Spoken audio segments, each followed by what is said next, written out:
Hello?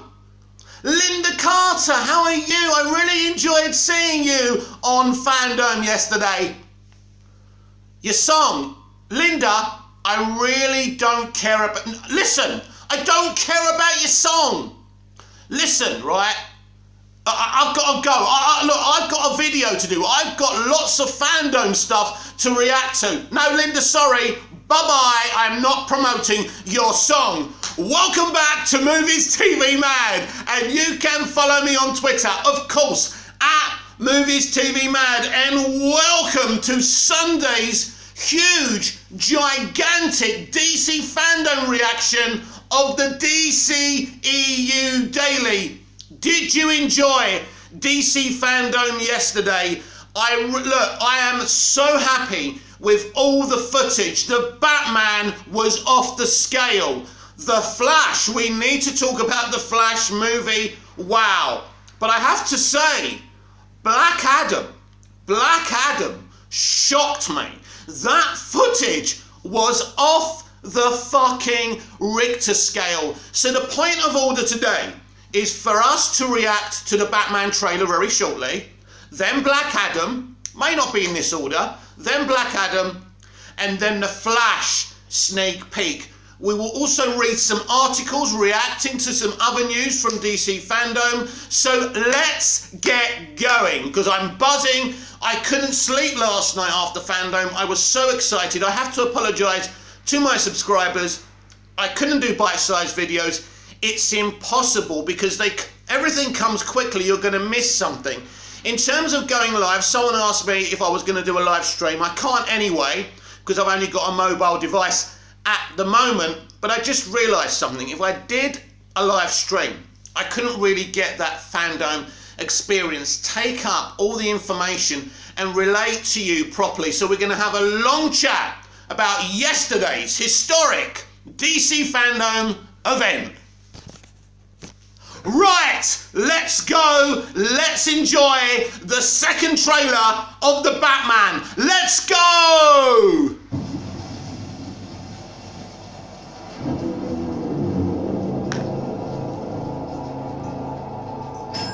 Police, hands up.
what do you all think of the Batman trailer 2? As you could see, I fucking loved it. I sat through Linda Carter bleating on, Patty Jenkins bleating on, nearly 20 minutes of a Supergirl fucking panel. We didn't even hear anything from Sasha Calle. Outrageous. But anyway, let's keep to the positive. That is an extraordinary trailer. I don't care what happens to me, Bruce Wayne says. One of the most compelling moments of this trailer, and by the way, you know, let's give a shout out to Colin Farrell as Oswald fucking Cobblepot, the Penguin.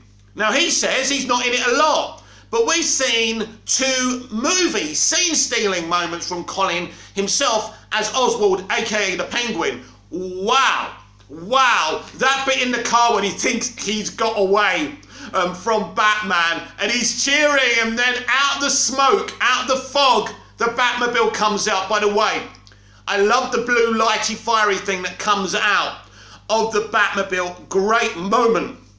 The brutality of this Batman, the pain of this Batman. He feels like a Batman, a Bruce Wayne, still suffering from PTSD from seeing his parents murdered in front of him as a small boy. Sensational. There's this, I've never seen trailers, and I'll say this about the first trailer as well, that really gives you this raw feeling of what this film's gonna be. When you hear the Batman stands, and I'm one of them saying this is gonna be the best movie ever, and people say, how do you know? You haven't seen it. Calm down. Matt Reeves, the man's a fucking genius. Just go and watch his other movies. There was never a doubt that this movie was going to be awesome. It's looking like it's just under 3 hours. It's looking like they're going to keep it to that length. No, no. People saying that Warner Brothers have an issue with the length or with the film, they wouldn't have allowed the trailer to come out like that if they had an issue. What you see in this trailer is the tone you are going to see. Selena Kyle, Catwoman, looks amazing. We did have a little chat with them, which was amazing as well. I may try and find that after this little conversation so we can cover everything, but you know, it's such a great trailer. You know, I mean, DC Fandome for me started at 8 PM last night, just after my dinner. Really had to gollop things down, and you know, it went just before midnight, we were done. So as I say, the footage was great. I really loved the footage. I think, listen, DC live action is in a great place, but this is an amazing trailer. And as I say, the Penguin moment when he thinks he's outrun the Batman is not only brilliant and awesome and epic, it's actually quite funny. And then you see the Batman get out of the Batmobile, and you can see, you know, that the Penguin, Oswald, has actually crashed and he's upside down, and he can see Batman's legs coming towards him. You know, we've seen what this Batman does to people, so I don't think it's going to end well for him, but this could be the best live action Penguin we've seen. We've seen an awesome one in the Gotham TV series, an awesome one in Batman Returns. I think that this film is on another level. I think actors in this film could be nominated for Oscars. I think this is the coup de grace, and a comic book movie of this level could never happen at Disney. Because our Warner Brothers, mostly, directors are auteurs and they get the freedom to impart their vision. And this is what Matt Reeves has been able to do. Everything he's wanted, he's got. He delayed his film to next year so there will be no day and date. Matt Reeves did not want a day and date. But yeah, the trailer is on a fucking level. The way he beats people up. That mysterious guy saying, you know, he's trying to taunt Batman and he's smashing on the glass. What have you done? Whoever that is that the Riddler? I don't know. Still big rumours out there on the internet that the Joker will be involved in this film, but which Joker? But wow, what a freaking trailer. And please let me know in the comments down below what part of this trailer you loved. I mean, I loved all of it. It's so intense. From beginning, middle to end. It's just under 3 minutes and it goes like a minute. It is the most satisfying thing we saw you know, sensational. And it's so exciting to know that this is the next DC live action movie. But wow, wow, wow, it was just, it was perfect. It was perfect. I've never seen a film on this scale before. The brutality, the raw emotion that you can see in Pattinson's performance, even when he's got the cowl on. Absolutely fantastic. A 10 out of 10 trailer. Let's go. It's time for the Black Adam sneak peek, and I really, really like this. Let's go.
So, what did you think of that Black Adam teaser? It was the first thing we had on last night's DC Fandome. It was so good. What I like about this scene is how intimidating the atmosphere in the arena of the scene is. And then when she says Shazam, how iconic. That connects the Shazam movie, Shazam Fury of the Gods, and everything else. And just by her saying Shazam, but then everything goes to shit. Obviously, it's very intimidating how he rises, how he grabs the shoulder, and he literally just obliterates him. And it looks so good. He looks so powerful. They try and shoot him the way he catches the bullet. We did get a look at the costume, but not a great look at the costume, really, did we? So they're still keeping that simile a secret. But wow, then he rises up and he's, this was a great start for DC Fandome. You know, I've been looking forward to this film, having the Justice Society of America.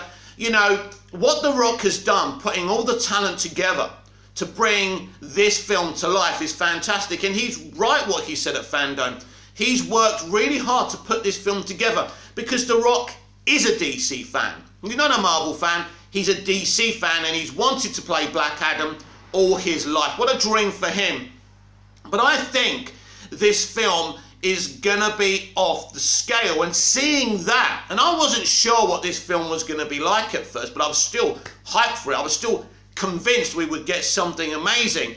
But that sequence they showed us that this is gonna be a really dark movie at times. I'm sure there'll be fun and gags in it that you love, but it's gonna have a darkness to it as well.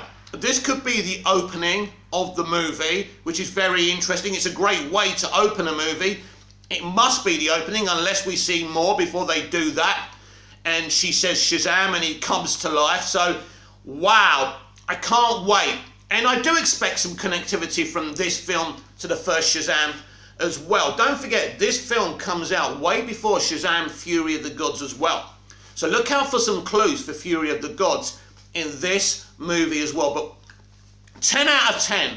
I absolutely loved it. Again, please let me know in the comments down below what you liked, what you didn't like. Did you like the Black Adam teaser? I thought this really, it's a chef's kiss. It's that moment where you think, wow, if this is the curtain raiser, what have we got to look forward to? But now, it's the movie I've been talking about ever since it's been announced. This is a sneak peek of the Flash movie. I really enjoyed this sneak peek. It got me excited. Look out for some details, and I'm sure you've watched this sneak peek back again and again and again. Yet again, at DC Fandome, we saw more awesome footage. Let's take another look at it.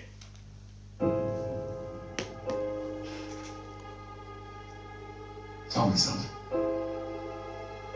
You can go anywhere you want, right? Any timeline, any universe.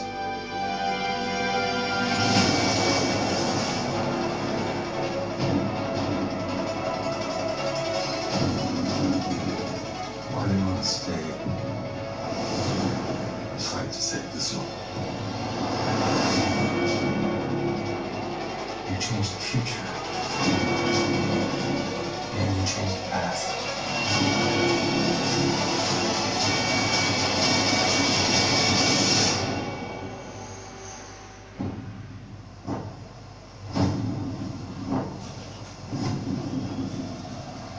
Are you in?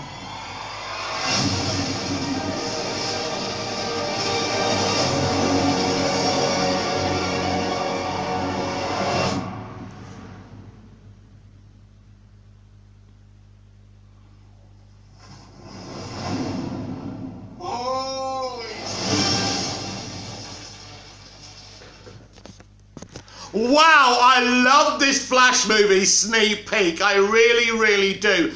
I love the way they're using music from Batman 89. Now, I don't know if they've brought him back to do it, the original composer, right? He's the guy who did Justice League, of course, and got hated by a lot of people, but he's an iconic composer, so I love that. And it's actually Michael Keaton's voice. That's what I love about this as well. He's narrating at the start. I mean, that's brilliant. Now, we don't get a good look at him, but we hear his voice. And he's saying to Barry, you can go to any time, any universe. Why are you staying to fight for this one? Because this is, of course, is the universe where his mum is still alive. So as shit as it is, he wants to stay. He doesn't want to go back to where he's from. Now, also what we see here, we see another version of Barry Allen, which is awesome. So that's interesting as well. We see Sasha Calle, Supergirl. This confirms, of course, I think, well, it must do. This confirms that Sasha Calle, Supergirl, is part of the Flashpoint Earth. Now, this is interesting because if she is, they may not be able to use her again unless she goes back with him, and I don't see how. Because the rules of time travel are interesting. You can't really break them. If she comes back, she changes everything. Maybe that's why things change so much, because Barry brings her back. But how can he bring her back? He'd have to carry her or something because she's fast. Well, I don't even... Listen, let's just quickly go into Sasha Calle. In my opinion, and I think you're all going to think this as well. In my opinion, she is a Flashpoint Supergirl. She's replacing Flashpoint Superman in this story. Yes, more women replacing men. It's the way it's going to be, I'm afraid. This is the environment we're in, and if you don't like it, you're going to have to leave, I'm afraid. I'm okay with it. I don't like it, but I like that we're getting a Supergirl and that she's Sasha Calle, so I'm excited for that. So yeah, let's get the notes back on that. She's a Flashpoint Supergirl, and she's replacing Flashpoint Superman, in my opinion. And so we saw her, and we saw another version of Barry Allen's Flash. So this is very interesting, which means, I mean, they didn't show Grant Gustin, but he's going to be there. He's going to be there. It's interesting. Maybe not in Flashpoint. That clip you saw is just the tip of the iceberg. So I love the music from Batman 89. I love the fact that Michael Keaton's narrating it and what he says to him. A bit frustrating when he takes off the cover and we think we're going to see the original 89 Batmobile and we hear Barry go, you know, out of amazement, which I think is hilarious and brilliant. All in all, it's a really, really good sneak peek. It's strong, it gets people excited, and let's just talk about the costume. I'll try and bring up a picture of it later on if I can, but it looks amazing. It's a really, really good costume. Comic book accurate as well from some comics. Yeah, brilliant. I'm excited for it. I'm excited for this movie. I think this, like the Batman, will be over 2.5 hours as well.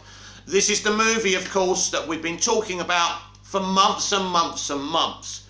Now, we thought that Fandome would give us a lot of clarity about the future of DC live action.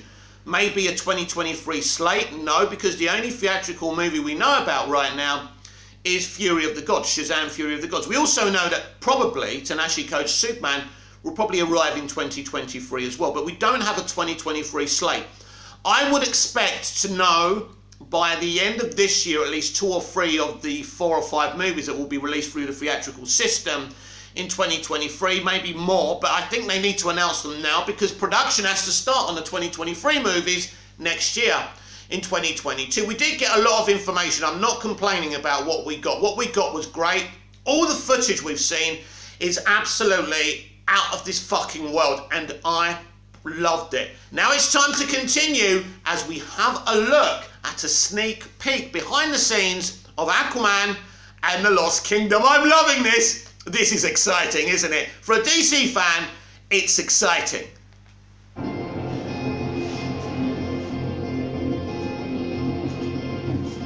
Aloha, DC fandom. I apologize for the 4-year wait. Oh my gosh, we've been at since 2017.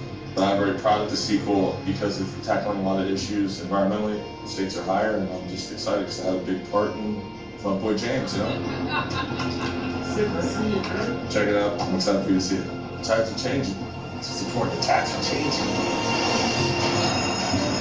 Like the comic book, the world of Aquaman is so big and so rich. It's epic. It's huge. It's colorful. The world is at stake. I'm super excited to be back making the sequel. I have so much invested into it. I love this character. I love what it represents. There's nothing that I've ever been a part of that's like this. People are going to be in for a treat. When Aquaman 2 comes out, they're going to get a movie that's more mature, but yet still retain its fun, to give the audience something different, something new that they haven't seen before. The success of that movie as the biggest DC movie of all time shows what James Wan and his team were able to do. And in this second film, we have turned the dials up to 11. It has the action, the fun, the heart. Action! Superheroes and supervillains have entertained generations of fans across the globe. You got it? To play around with this cast again is quite a trip. We're having a blast. This movie's a lot of fun. I think fans will be very happy. And I think James is really excited to go all out. This is an exciting scene. We're about to get to a little bit of action. It's really a fun adventure, like it was the first time. Just better. We see that Black Manta is still seeking his vengeance to try and kill Aquaman. That's gonna be something that's exciting for the audience, something for them to be swept up into the world of Aquaman again. About to kick some ass. It's a globe-trotting story. We visit so many different worlds. This movie isn't afraid to embrace its fantasy and go on this magical journey. I think it's going to be really awesome.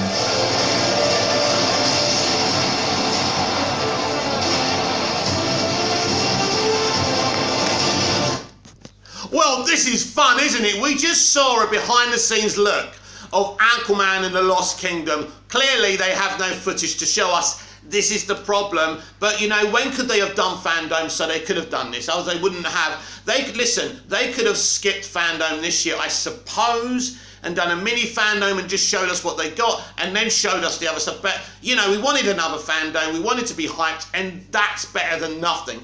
Black Manta seems to have a kind of a dramatically different helmet in this film. Obviously, we saw a sneak peek at Aquaman's new costume. Very awesome as well. It does not give away anything, but it does talk about, you know, environmental issues, which Aquaman's always dealt with in the comics, which is fine because environmental issues affect our world. The environment is so important. You know, if we don't protect the world we live in, you won't be watching these videos anymore. I won't be able to do these videos anymore. We'll just drown and flood, and children and innocent people will die. And we want to preserve our way of life anyway. So I don't want anyone complaining about that. It's awesome. It means something to Jay and Momoa. I've got so much time with this. I've got so much time for this lad. He's such a great bloke. He's a great Aquaman, and I really did enjoy the behind-the-scenes look of Aquaman and the Lost Kingdom. And in 2022, I can't wait to see the film and some trailers and some posters. Right, let's move on, because we also got a behind the scenes look of Shazam, Fury of the Gods. So let's go!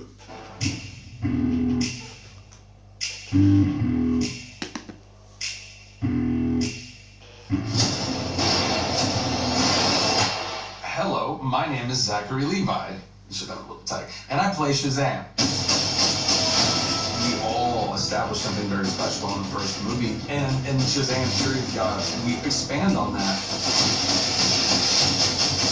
Now they have to balance their life with being superheroes. This is where you hang out with your superhero friends, isn't it? These goddesses come to our world. Our incredible new villains, Lucy Liu and Helen Mirren. She's kick-ass as Calypso. We have mythological creatures. Minotaurs, harpies, dragons. When I talk about upgrades, we got an upgrade, a huge upgrade in the suit. Bigger action sequences, bigger set pieces. We go from Athens to Philadelphia. We go from the Rock of Eternity, Library of Eternity, to the Realm of the Gods. So we get to go to environments that were never explored in the first film. We have it all. Shazam, Fury of the Gods takes the excitement and the action to a whole new level. It's going to be more of a spectacle. Just fun all around. You're in store for a treat, y'all. Let's go! Well, that's all your footage from yesterday's DC fandom, and it's great. And Shazam Fury of the Gods is literally just huger in scope than the first movie. We're going to have dragons, minotaurs, or whatever they were talking about. It's just going to be a gods and monsters movie, and I'm really, really excited to see that film in 2023. But we got loads of pictures here from the movies and stuff, so I just thought I'd show them to you. Now, we did get a panel for Blue Beetle, which was awesome, and this is what he's going to look like on the HBO Max movie. How awesome does he look? Absolutely fantastic. Brilliant. Then we have something from Aquaman, and this, yes, look at him. Look how awesome, holding his helmet. Look at that. Brilliant. Doesn't he look great? Absolutely beautiful. Now, who are the other two standing there? I think they're just his people. I don't think they're anyone significant. I don't know who this is. I'm not sure what that's a picture of, so we won't look at that. This is from Aquaman and the Lost Kingdom. Again, brilliant.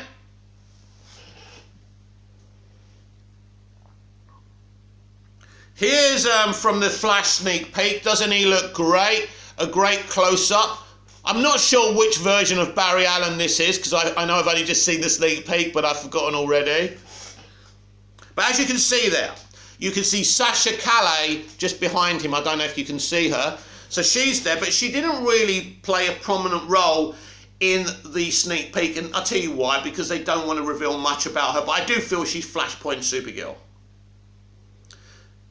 And of course, there's Barry as the Flash, all masked up. Good lad. Brilliant, looks great there. And this is the suit, this is the costume. I love the way it lights up. It looks freaking amazing, and I can't wait to see it in IMAX. It's going to be amazing. And of course, this is what we saw from Keaton's Batman in the sneak peek as well. Looking good, looking good. Shame we couldn't see the rest of him, but all in good time. And this is a great picture of the costume, actually. Look at that. That looks the absolute bollocks, doesn't it? In British slang, that means it's awesome, it's sick, it's brilliant, and it most certainly is. So absolutely fantastic, brilliant pictures, brilliant footage from DC Fandome. Now let's get into some articles and really dig deep in what happened at yesterday's DC Fandome. The Rock was really giving it large on his Twitter yesterday, saying that he and Superman have lots of powers, but Superman isn't just weak around kryptonite, he's also weak around magic, and he has the powers to kill Superman, and we know which one of them is willing to kill. So he is teasing Superman versus Black Adam again. Now, the hint is really for the next movie, not this one, but I don't care about the next Black Adam movie because I haven't seen this one yet.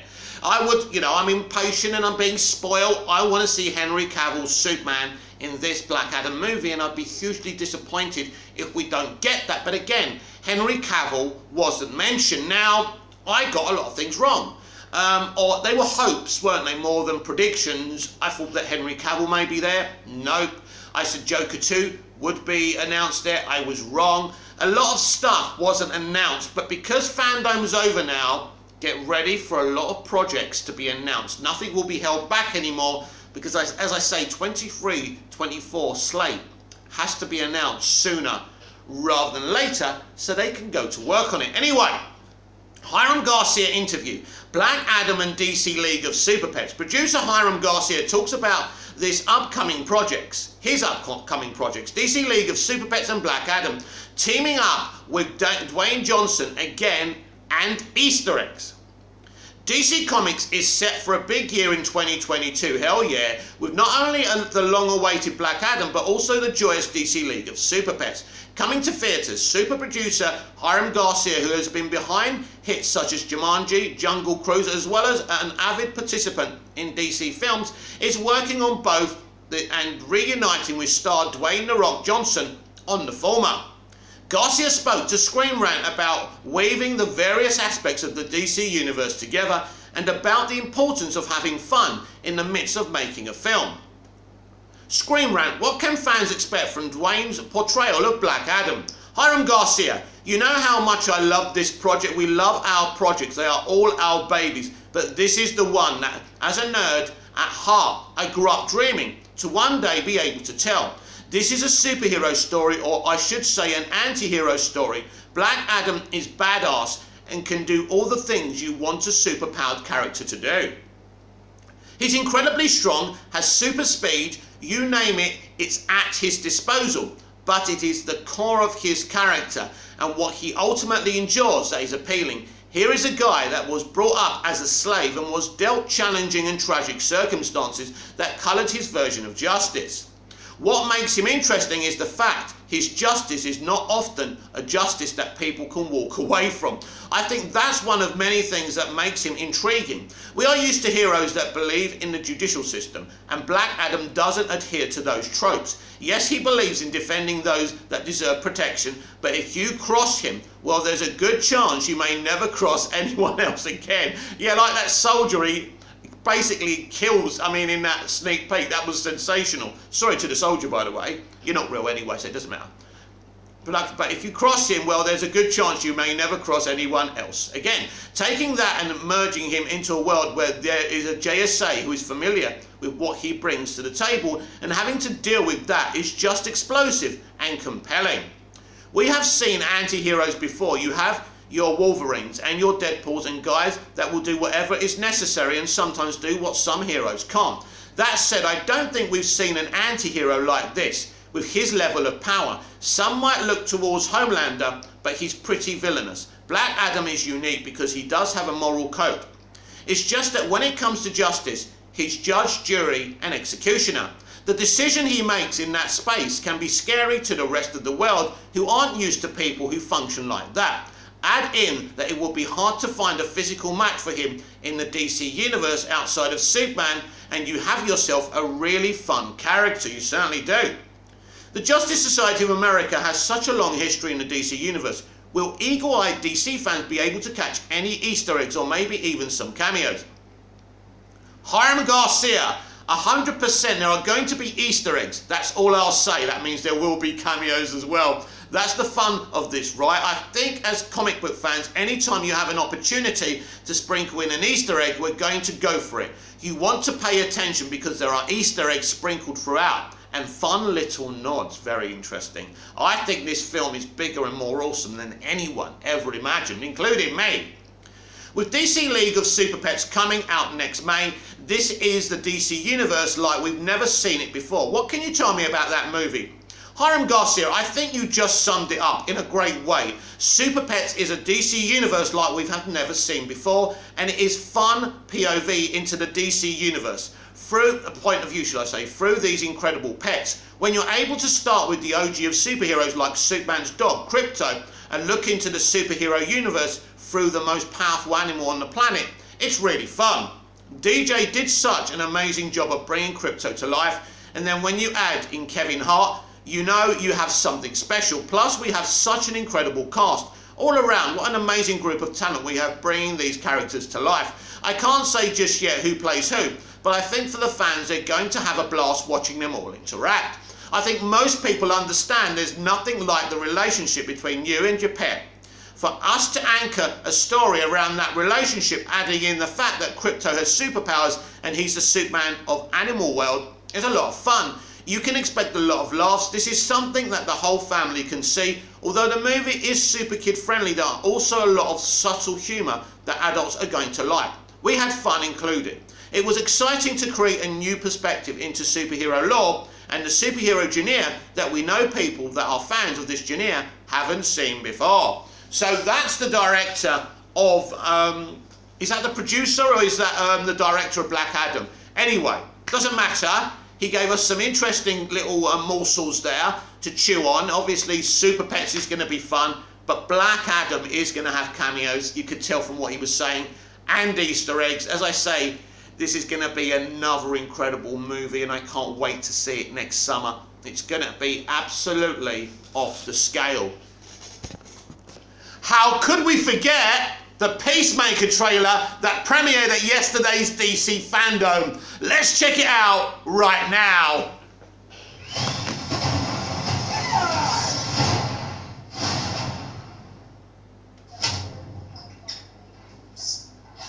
Jim, you cool? What does that mean? Truth is, you're supposed to be in prison. For what? Superhero stuff. What superhero are you? Peacemaker. Get out of here! There's no superhero called Peacemaker! But I'm famous.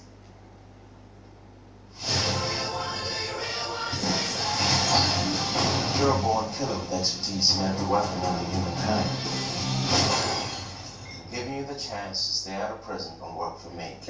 Bad people. This is hardcore. You're handling the field. You're on the columnist attacking tactics. And this is our new recruit, the dceu. You don't have to shoot people after you're already killed them. Right. Who's the guy that's peeking out behind the trash can? Vigilantes, trying to be helpful. Our first target is Senator Royal Goff. Goff may be traveling with his family. Are you sure those two kids came out of those parents? That's an attractive couple. That one looks like it came out of it. The other one looks like a butt baby. A butt baby. Yeah, my older brother told me there's two types of babies. One that comes out normal, and then butt babies. Worse in every way, they come out of a woman's butt. No, I believe I was a butt baby until I was like 14. That explains a lot. There's something about him that's sad. Yeah. I didn't much, brother. Going to a mincing boy like you. No, maybe I'm just like a maniac. No! That's because we're born killers. What separates us from other killers is we only kill bad people. Usually. Unless there's a mistake. He used being a jerk as a way to push people away. That would suck it, PowerPoint. But if you would just drop that, people actually might like you.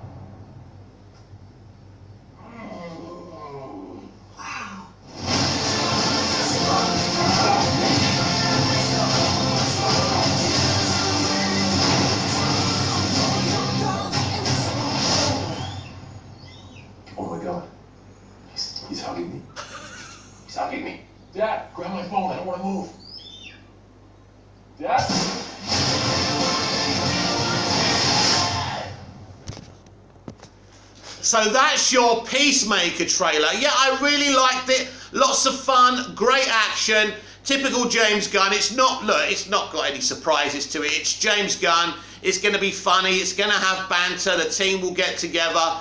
They'll fight some threat. They don't really tell us what they're fighting. It doesn't really give anything away whatsoever.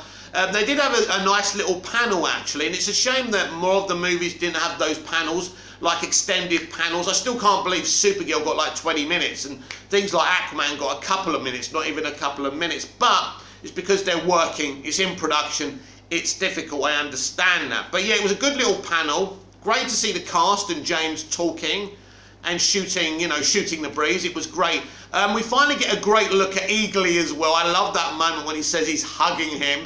So that's nuts as well. Yeah, so a nice, neat little trailer of Peacemaker, and can't wait to see that in January, if I've actually got access to HBO Max by then. Hey never mind. Right, something quite big was announced at DC Fandome.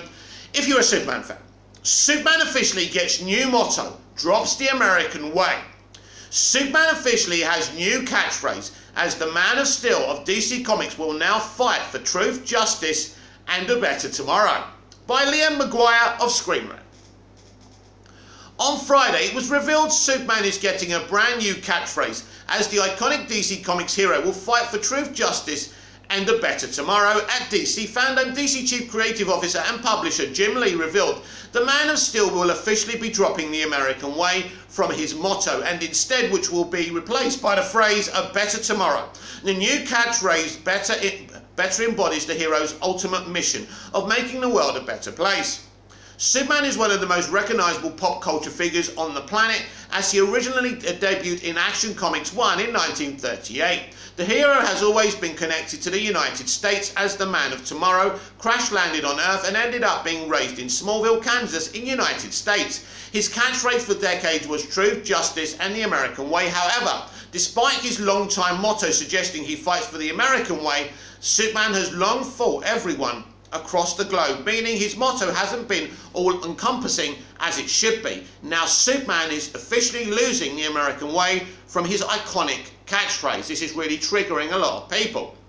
The Hollywood Reporter shared the news about Superman's motto change revealed at DC Fandome. Lee said that the Man of Steel's motto is evolving and that he will now use truth, justice and a better tomorrow. Instead of his long-time catchphrase truth, justice and the American way, Lee said the Man of Tomorrow's new mission statement will help the hero continue to inspire optimism and hope. To better reflect the storylines and what we are telling across DC to honour Superman's incredible legacy of over 80 years of building a better world, Superman's motto is evolving, announced DC Chief Creative Officer and Publisher Jim Lee at the company's DC Fandome fan event on Saturday. Superman has long been a symbol of hope who inspires people, and it is that optimism and hope that powers him forward with this new mission statement. This isn't the first time DC Comics made a change to Superman's catchphrase. In the Batman Superman series by Gene Luen Yang, Ivan Reis, Danny Mickey and Seda Tomniki Kal-El used the catchphrase truth, tolerance and justice. When his son John Kent became Superman, he said in Superman Son of Kal-El by Tom Taylor, John Timms, Gabe Laptop and Dave Sharp that the symbol on his chest stood for truth, justice and a better world. DC Comics seems to be echoing those two catchphrases and making his new one official. It's great to see Superman get a new motto, as his old one, while fitting, needed an update to make it more all-encompassing. Superman will continue his fight for truth, justice and a better tomorrow. Right, so let's look at this. I never really liked the truth and justice and the American way thing. I'm not an American. I am an English, Greek, Cypriot man, and I was a boy when I first discovered Superman. And I didn't understand why Superman's catchphrase didn't cover me. You know, he's from another planet. He's gone to other planets before and helped other planets and other civilizations. He's gone across the world. I don't understand it. And is truth and justice in the American way a good thing? I mean, we've seen how corrupt America is. So I don't know. I never liked that. I know I came up with my own one. I said truth, justice in the human way, which I think would have been great. But obviously a lot of people still would have hated that. What does better tomorrow mean? Well, the people who kind of run and dominate comics and entertainment right now are fighting against the environment. You know, there's a lot of things going on. Our world, you know, is on a clock, and we need to save it. And so they want to push these kind of messages, and that's what they mean. This is what they really mean by a better tomorrow. And I think there will be a lot of environmental kind of commentary in future Superman and John Kent stories. Listen, I'm not going to tell you how to feel about this. If you're angry about it, don't read the future comics. Just read the comics where it's American way. You can still say truth, justice, and the American way. It's fine. It's fine. You can do what you want. No one's going to get you. Just keep it to yourself. Just do what you want. Personally, I don't care about this. I just thought maybe we'd talk about it because it was announced at Fandome. And I'm a big Superman fan as well. But this doesn't touch me at all. I think truth, justice, and a better tomorrow is absolutely fine. If you're a nationalist, you're really upset about this because people believe that, some people believe, more older people, that Superman is inherently American. I don't agree with that at all. Superman should hold the ideals of the world. He doesn't belong to America. Yes, he was created by Americans in America, and I understand that. But he can't just represent one nation when there's children all over the world and adults who look up to this character. It's not a good look, as far as I'm concerned. So we had the two directors from the Batgirl movie at Fandome yesterday. They didn't say too much about it, but they did reveal that Batgirl, Barbara Gordon, will wear a cowl and she will have the red hair. Look at this artwork, it's beautiful. Look at that. I don't know how clearly you can see that, but I think that's absolutely fantastic. So I was kind of surprised about that. They told us she wasn't just going to wear a mask.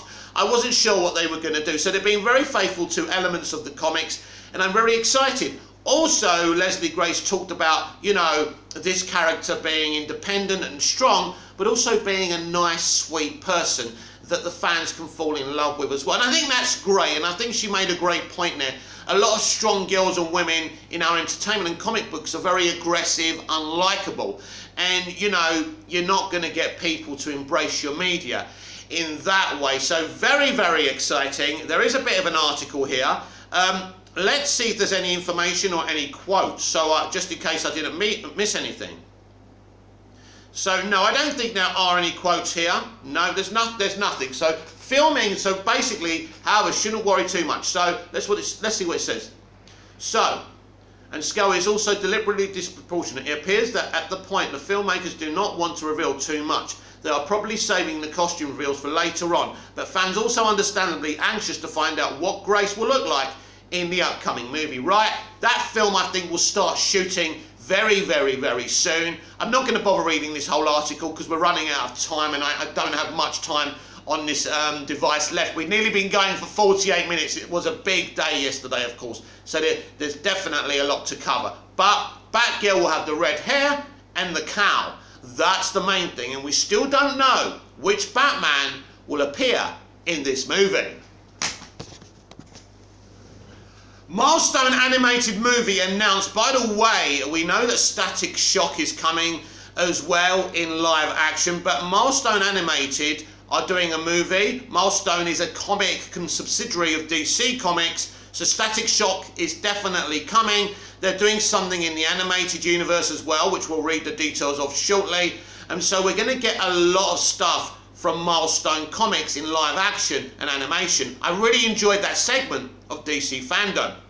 So, Reginald Hudlin announces at the DC Fandom that an animated Milestone movie is in development and even shares some of the artwork for the film by Saeed Fadullah Hosseini of Screen Rant.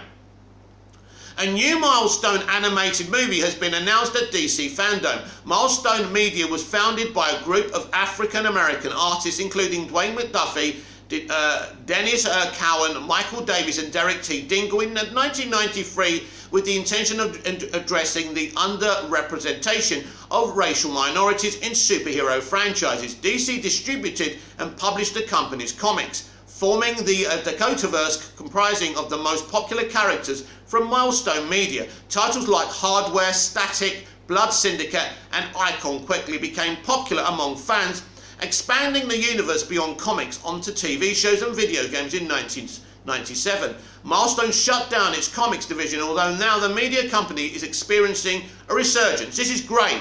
If we could have a Milestone live action shared universe with animation and live action as well. So cool. Plans for a Milestone revival date as far back as 2015. Writer Reginald Houdini has been, sorry, it's not Houdini, Hoodlin, has been working tirelessly with surviving co-founder Dennis Cowan and Derek Dingle to relaunch the media group. Although it's only now that his efforts are bearing fruit, at DC Fandome last year, Hoodlin announced that the Milestone Comics line would be revived soon. The imprint then returned with a great acclaim earlier this year, launching titles such as Static Season 1, Icon and Rocket Season 1 and Hardware Season 1. Now it looks that the company is also venturing back into the realm of digital media, as a new movie set within the Dakotaverse has been announced. During DC Fandome 2021, Hoodlin and Cowan announced that an animated Milestone movie is in the works. At the moment, the project seems to be at a nascent stage, as no director and talents are attached, although Hoodlin and Cowan have confirmed that the screenplay is being written by Hardware Season 1 writer Brandon Thomas. Also cool to have the writers of the comics writing animation and live action. I like that. Hoodlin and Cowan also shared the official artwork for the movie from artist Bill Sienkiewicz. The poster unites several of the Milestone superheroes, including Static, Rocket, Icon and Hardware, thereby confirming their appearance in the forthcoming movie. Take a look at the image via DC Comics below. Yeah, this is really, really cool. I like this. I know nothing about Milestone Media, so through live action with this Static Shock live action we're getting, this movie which I can't wait to see, and this animated movie, I'm going to learn a lot more about this division because people tell me it's pretty awesome. Over the years, characters from Milestone Media have appeared in multiple TV shows and video games. Static, for instance, was the lead in his own animated series which ran on Kids WB for 4 seasons, and Rocket also appeared as a playable character in Young Justice Legacy. Still, after all this time, none of the Dakotaverse superheroes have made it to the big screen, but in this new era of Milestone revival, the visionaries behind the media group are actively trying to bring their characters to life in films as well. Currently, a Static Shock movie, also in development besides the animated Milestone movie, is being produced by Hoodlin and Michael B. Jordan. Awesome. With Randy McKinnon writing the screenplay. Other details on both Static Shock and Milestone are currently scanned, but fans will surely learn more about them in the days to come. There is no better way for Milestone Media to reignite fans' interest in its colourful characters than by making an animated film about them. The superheroes in the Dakotaverse are all quite popular, and to see them together in one place is no less than a dream come true for ardent enthusiasts, of course. The media group could have opted for a live-action movie instead, but now feels a bit too early for that, as it's better to introduce the superheroes independently before making them a crossover into each other's stories. It's still a possibility down the line it will happen. If it works, it will happen. Especially if the new Milestone animated movie turns out to be a success. I think it will be. Obviously right now the information isn't as plentiful to make something out of the announcement, but hopefully as time passes by, fans will become more acquainted with the premise of Milestone and what it has to offer. Don't worry, here at Movies TV Mad and the DCEU Daily, in the weeks and days to come, we will look into Milestone Comics and I will give you a bit more information, because this is what Ann Sarnoff and Hamada and Lee are doing, Jim Lee are doing. You know, it's such a bigger entity now, DC live action, and with the animation, you know, Super Pets, this, very, very exciting. So I don't know much about Milestone, but we will take a deeper dive in the days, weeks and months to come. Bring on this animated movie, bring on live action Static Shock. This is all great for the fans who grew up with this stuff, but for people like me who want to get into it, because it doesn't matter what colour you are, it doesn't matter what background you are, you can still get anything. You can get into anything. Just because you're not black, it doesn't mean you can't embrace this, but it's great for black communities. Just because you're not a Latino, it doesn't mean you can't watch the Blue Beetle movie. It's for everyone. Just because you're not a woman, it doesn't mean you can't embrace Wonder Woman. Don't let people, you know, reject you out of certain characters because they've got some propaganda in their minds. And finally today, and I'm sure I've missed something, I'm sure I have, I think I've covered most things, But if there's anything I've missed that you were wanting to talk about, please comment down below, find me on Twitter, and we'll talk about it on tomorrow's DCEU Daily. But this is the elephant in the room. Restore the Snyderverse trends ahead of DC fandom. Let me repeat this. Restore the Snyderverse trends ahead of DC fandom. I'm not surprised about this. I knew this would happen. That's why I was triggered when I heard they were going to do it. But coming from their point of view, they're fighting a war and they've got to take any tactics they can. Ultimately, the Snyderverse is all they care about. Listen, this doesn't surprise me. The Snyderverse fans are plentiful, and it's probably not just them hashtagging this. And, you know, after I read this article, I'll go into the reasons why this trended. And, you know, look, it is not a good look on its own to hear that Restore the Snyderverse out-trended a huge DC event showing lots of footage. But there you have it, and that's a message for Zack Slav and Discovery. Because, let me tell you something, the ownership of Warner Brothers and AT&T couldn't give a shit how you trend right now. Nothing's going to change now. But it's all about the bigger picture. It's all about Discovery taking over. So, Restore the Snyderverse trends ahead of DC Fandom 2021, pushing the return and inclusion of Zack Snyder's vision into the future of the DCEU by Paul Sherry of Screen Rant. Restore the Snyderverse trends ahead of the start of DC Fandom. You see, so maybe DC Fandom wasn't behind them in the full trends by the end of DC Fandom, but Restore the Snyderverse was trending ahead of DC Fandom before the event. Again, that's a big victory because DC Fandom should still be trending ahead of Restore the Snyderverse, but this is how powerful this movement is. So, Restore the Snyderverse trends ahead of the start of DC Fandom. The hashtag represents the movement of fans who want to see more from the planned vision from director Zack Snyder in the DCEU, specifically for Zack Snyder's Justice League. Snyder was originally hired to make 3 Justice League films, which was later pared down to 1 film before the director left the project. Altogether, due to a family tragedy, he was later hired back to complete his vision for Justice League, which had been mostly reshot and reconfigured by director Joss Whedon, leading to a heavily compromised film that flopped at the box office. Zack Snyder's Justice League ended up being a 6-chapter, 4-hour epic that debuted on HBO Max, which was later called a global phenomenon, and continues to be a part of the DCEU conversation. Snyder made his entry into the DCEU with the 2013's Man of Steel, then followed it up with Batman vs Superman Dawn of Justice, which did not only introduce Wonder Woman to the universe, but laid the groundwork for the director's planned Justice League trilogy. Ahead of the start of DC Fandom today, the hashtag Restore the Snyderverse resurfaced and trended on Twitter, once again showing the strong interest and influence of Snyder's DCEU work. The desire to see Snyder's vision continue beyond his cut of Justice League has continued to gain steam since the film was released in all its glory on HBO Max. With such a massive amount of story prep work done for Snyder's Justice League trilogy, as well as the cliffhanger ending of the first film, there's plenty out there to keep fan interest at an all-time high. Take a look at some of the responses and post below. Yet, basically, Wayne T. Carr posted him doing green screen, so I don't know if we're allowed to show it, but we'll show it anyway, who cares? That's Wayne taking some, I think they're doing some photography on him there. So, I think we understand now why it trended so high, and Ray Fisher started throwing around all the names that he believes are guilty for the harassment and everything that happened. Obviously, Walter Hamada's name was in there again. So yeah, there's lots of stuff on here. It's pretty great. Snyder has moved on from the DCEU, signing a deal with Netflix to develop spin-offs of his Army of the Dead franchise, as well as the sci-fi action film Rebel Moon, an idea the director originally had for a Star Wars film. It's unlikely Snyder would return to the Snyderverse anytime. You know what, Paul? You're just repeating yourself in an article. You see, I don't like this.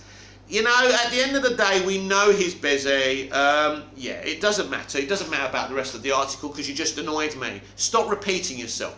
Yes, we know he's not going to return anytime soon. We know what he's working on. We know he probably wouldn't be available till late 2022, but he'd have to... Look, he won't be available to 2023. That's irrelevant. He still wants to do it. So it's irrelevant if he won't return anytime soon, Paul. The point is, he wants it, the fans want it, and we're going to have to wait to see what happens when Discovery take over. As I say, the Restore the Snyderverse thing, the fandom, the push to get it back is the elephant in the room. And it's never, ever, ever going to go away. But it doesn't ruin DC fandom. It still trended very, very high. The ratings of the event were record-breaking beyond last year's. And don't forget, it was only under 4 hours this year. It was a lot longer last year, a bigger event. So the footage that I saw was amazing. I got quite bored of all the Arrowverse stuff. As I said, I was very frustrated of 20 minutes of Supergirl. I didn't like the Patty Jenkins, Linda Carter little video. I thought that was crap. It was so unprofessional, and you could see Patty's eyes rolling as Linda Carter was promoting her song about Wonder Woman. Linda was the one who opened the subject about Wonder Woman 3. Yes, Wonder Woman 3 was mentioned, but she's not ready yet, Patty, to talk about it. Let me be absolutely clear about this before I shoot off. We've been going for over an hour now. Patty Jenkins does not deserve the opportunity to make Wonder Woman 3. Some people tell me she deserves to finish her trilogy. Let me be again absolutely clear. There is no Patty Jenkins trilogy. All she did in the first film was call action and make 1 or 2 narrative decisions.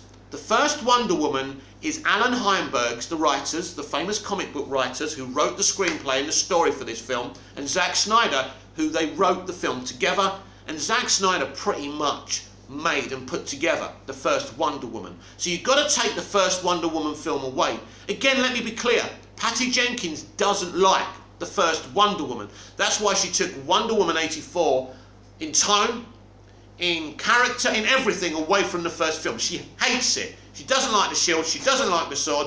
There is no Patty Jenkins trilogy. There's Wonder Woman 84 and unfortunately Wonder Woman 3. Now, you know what I think of Wonder Woman 84. We saw her showing men watching women doing aerobics while they were bending over and being pervs, right? This is not a good look for her. This means we know what kind of person she is. Her and Linda Carter were talking about compassion and kindness, but not to everyone, hey girls, not to men. And this is the message. These are the authoritarian messages coming from these nut jobs. And this is why she ruined Wonder Woman 84. It's not a terrible film. There are some good moments. It's not the worst film ever, and I'm sure it has its fans. But at the end of the day, it simply isn't good enough. And if I was in charge of DC Live Action, she would have been fired on the spot. But this is Hollywood. She's got her name on certain credits. It's not that easy to get rid of her.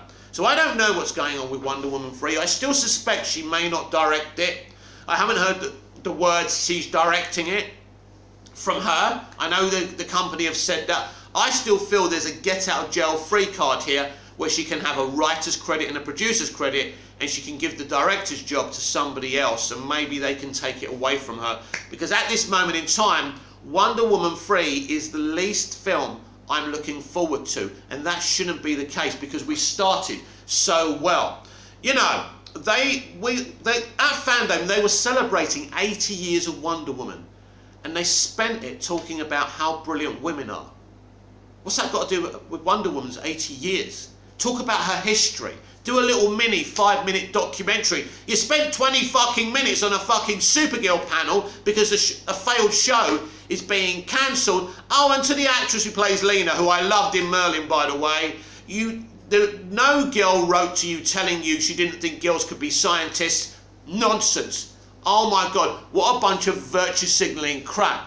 Anyway, so you failed to celebrate Wonder Woman, and again you just talked about gender politics and identity politics because that's what it's always about for you people. But Wonder Woman is a fantastic character, an inspiration to women, men and everyone, and she deserves better than Patty Jenkins. Well, please let me know in the comments down below what you actually thought of DC Fandome. Was it a success? Was it a failure? As I say, I'm not sure I liked the actual event and the way it was done. I think last year's was much better, but even last year I found it a bit cringy and corny. But there's no question about it. The footage last year, the footage this year was fantastic. And even though DC Fandome wasn't perfect and wasn't done in a perfect way, what DC Fandome told us yesterday is that DC Live Action and animation are in good hands. And the future is bright. The next movie is The Batman, and that's looking like being one of the best comic book movies, if not the best, ever made. Like, share, comment, subscribe. Please subscribe. Hit the notification bell so you never miss this perfection. And if this video ever uploads, I will see you again tomorrow. Until then, goodbye. Fandome was awesome. A great celebration of DC characters and the universes. And that footage blew my mind. I loved all of it. There's so much great things to look forward to, everyone. I will see you again tomorrow.